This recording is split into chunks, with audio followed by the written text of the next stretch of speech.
દર્શક મિત્રો, સુરત મહાનગરપાલિકા એમ અનેક પ્રકારના જે વિકાસના અને સુવિધાઓના દાવા કરતા હોય છે, પણ ક્યાંક ને ક્યાંક છેવાડાનો માનવી અમુક વાર જે છે આ સુવિધાઓથી વંચિત રહી જતો હોય છે. હાલ આપણે ઊભા છે સુરત શહેરના સેન્ટ્રલ ઝોનમાં, ત્યાં લોકો પીવાના પાણીની પ્રાથમિક સુવિધાથી વંચિત થઈ રહ્યા છે. અહીં જે પાણી આવે છે તે દૂષિત પાણી આવે છે અને ક્યાંક ને ક્યાંક ઓછું પ્રેશરવાળું પાણી આવે છે.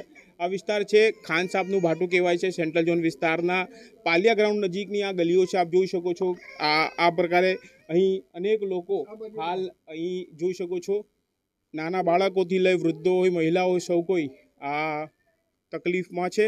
આપણે એ દરેકથી વાત કરીએ અને જાણીએ કે તેઓને અહીં શું તકલીફ પડે છે, તેઓ વિશે વાત કરીએ. જી બેન, આપનું નામ? भाई सायरा बेन मेरा नाम है और यहाँ बरसों से पानी नहीं आता है, बहुत तकलीफ है हमारे को। तो कब से तकलीफ हुई? ये कब से, वो रमजान पहले से ही तकलीफ हैगी। हम लोग 2-3 महीने हो गए ज़्यादा। आपનું નામ? प्रवीण भाई, ऐसे देखने जाए तो 1.5 साल से पानी नहीं आता है तो आधा घंटा आता है, कभी चला जाता 5 मिनट आता है, तो 5 मिनट में किसका पानी भराए। मतलब पानी का आता है। अभी तो कोई किसी को जाड़ा लगता है तो किसी को वॉमिट होती है। आपका नाम? सुमन बेन के राठौड़।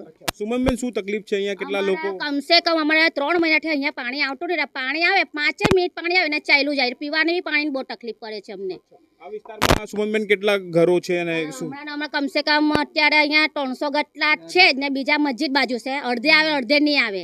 અમે કેટલી વાર રજૂઆત કરી છે પણ તે છતાં પાણી આવતું નથી. શું કહે છે એસએમસીના અધિકારીઓ? આવીશું ને આવશે ને જોઈને જતા રહેશે પણ કશું કરતા છે નહીં. હા, ચોક્કસપણે અહીં લોકોની એવી રજૂઆત છે. નાના બાળકો આપ જોઈ શકો છો, નાના બાળકો પણ છે, વૃદ્ધ મહિલાઓ પણ છે. પાણીની જે પ્રાથમિક સુવિધાઓ છે તેઓથી વંચિત છે. શું કહેશો? જી બેન, આપનું નામ? સરોજબેન સાહેબ, કેટલી વખત અમે આવી ગયા ઓફિસ પર, પણ પાણી જ નથી આવતું. કેટલી વાર આવીને ગયા અમે.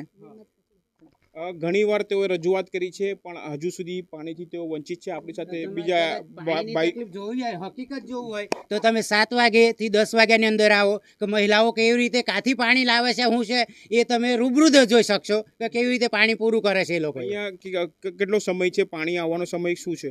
તો પાણી આવે તો લગભગ 7 વાગ્યાથી 11 વાગ્યા લગી આવતું હતું, પણ અત્યારે પાણી નથી આવતું. તમારે જો હકીકત જોવી હોય તો 10 વાગે આવો કે મહિલાઓ कहाँ जाती है, कहाँ से पानी भरती है, कैसे हाल जे पानी માટે કોઈ ટેન્કરની વ્યવસ્થા કે એવું વ્યવસ્થા નહીં. અજિયારામાં અરજી આપવા જઈએ ત્યારે એ લોકો ટેન્કર મોકલે, પાછી ટેન્કર બંધ થઈ જાય છે. એટલે હાલ પાણીની સમસ્યા સુવિધા કશી છે જ નહીં. અત્યારે અમે રાહ જોઈને ખાડામાં જશું. અત્યારે રાતના 11-11:30 વાગ્યા સુધી અમારે પાણી ભરવાનું, બધાના ઘરે કામ કરીએ. અચ્છા, અહીંયા બધા લોકો વેરો ભરે છે? બરાબર, કન્ટિન્યુ ભરે છે. વર્ષે વેરો ભરાઈ જાય છે.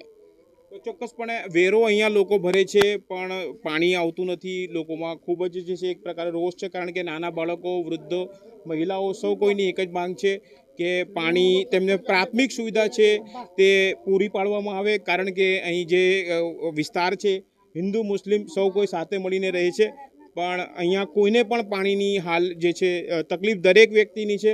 ટેન્કરની પણ કોઈ વ્યવસ્થા નથી. એટલે એમની એક જ માંગ છે કે સુરત મહાનગરપાલિકાના સેન્ટ્રલ ઝોનના અધિકારીઓ પોતાના ઓફિસમાંથી, એસી ચેમ્બર્સમાંથી બહાર આવી નાની ગલીઓમાં પહોંચે જ્યાં માનવીઓ વસવાટ કરે છે અને પ્રાથમિક સુવિધા પાણીની કહેવાય તે નથી પહોંચતી. તેથી તમામ ઉચ્ચ અધિકારીઓએ આ બાબતે ધ્યાન આપવાની જરૂર છે. કેમેરામેન ફેજાન જારા સાથે કાદિર શેખ, કર્તવ્ય ગુજરાત ન્યૂઝ, સુરત.